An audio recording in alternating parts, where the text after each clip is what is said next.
Ayan amigo, at sinagnay na nila amigo yung kanilang mga bangka amigo. Ayan. Pati ito. Tinaliaran na nila. Para safety sa bagyo na paparating.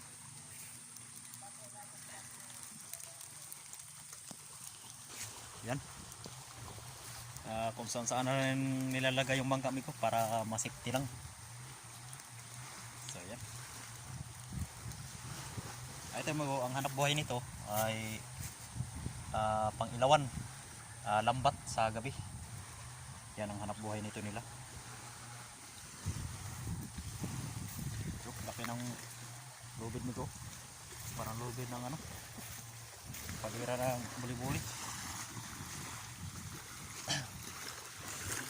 So yun amigo, at nagsimula na magparandam dito sa lugar namin ang bagyong Sitkino. Ayan o. So sa parteng Tacloban amigo, nangingitim na. Maulan na doon sa parteng Tacloban. So yun.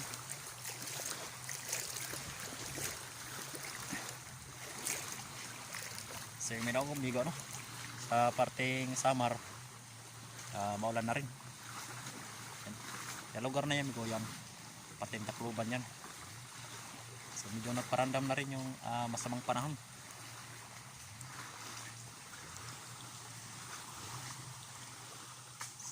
So ngayon amigo, hindi muna tayo lumakot at gawa ng yun nga, may paparating na bagyo, kaya yung bangka natin sinaglay muna natin kaninang umaga, kaya yun, para safety na rin.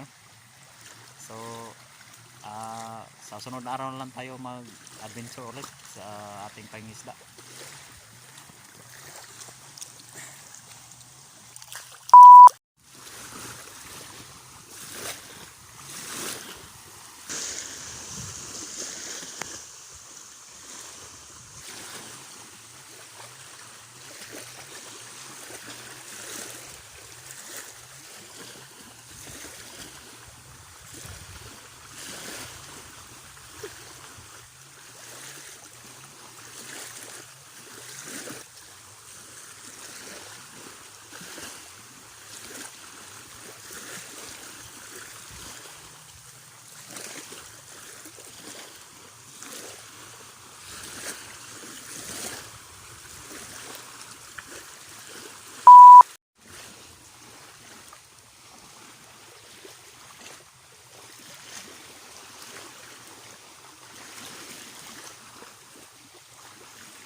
Nangingitim na mga idol yung kalangitan natin ngayon dahil sa bagyong paparating.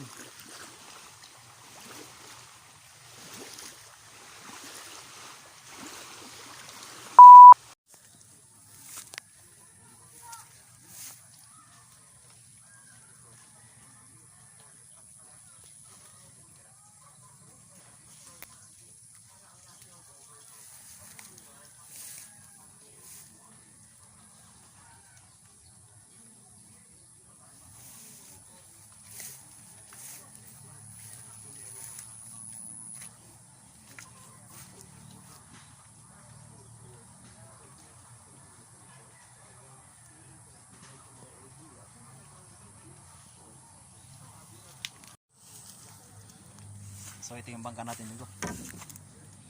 Sinagnay natin to kanina.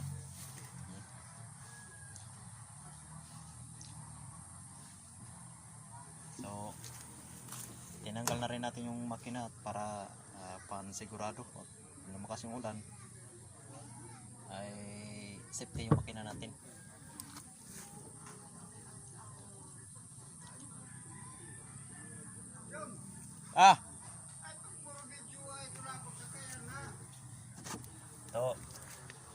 Ito nga pala amigo yung ibibintaw. Gagawin sa gitna ng Titanic. Ayaw, di ma. Pabidyoan ko no kay kung safety na ba ako ng mga lansa.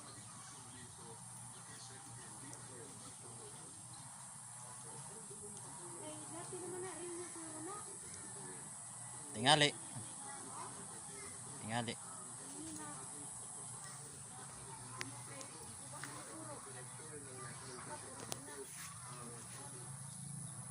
Hindi na pwede makawat kung yung makina. Yun.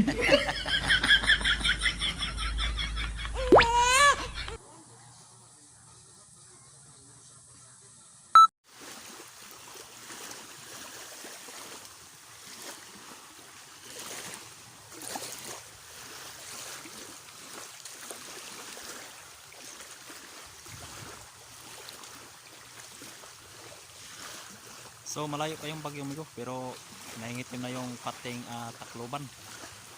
Ayun, no? Mamaya maya Migo, sigurado lalakas nitong hangin ito.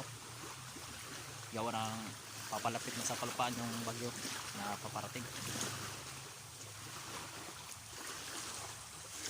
So yung kanina Migo, siniptin na namin Migo yung aming mga bangka, no? At para naman iwas sa disgrasya. Maganda na yung safety. Safety first. A few moments later.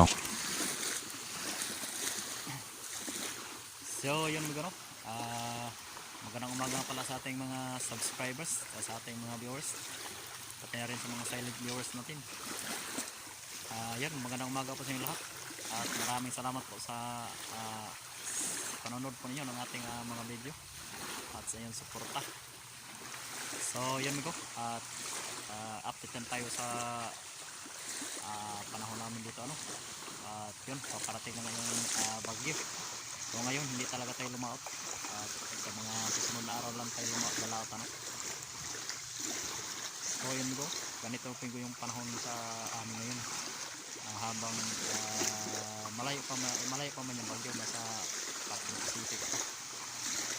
So pero iba na yung panahon nito sa amin. Yun, nagparamdam na yung kanyang malawak na nasasakupan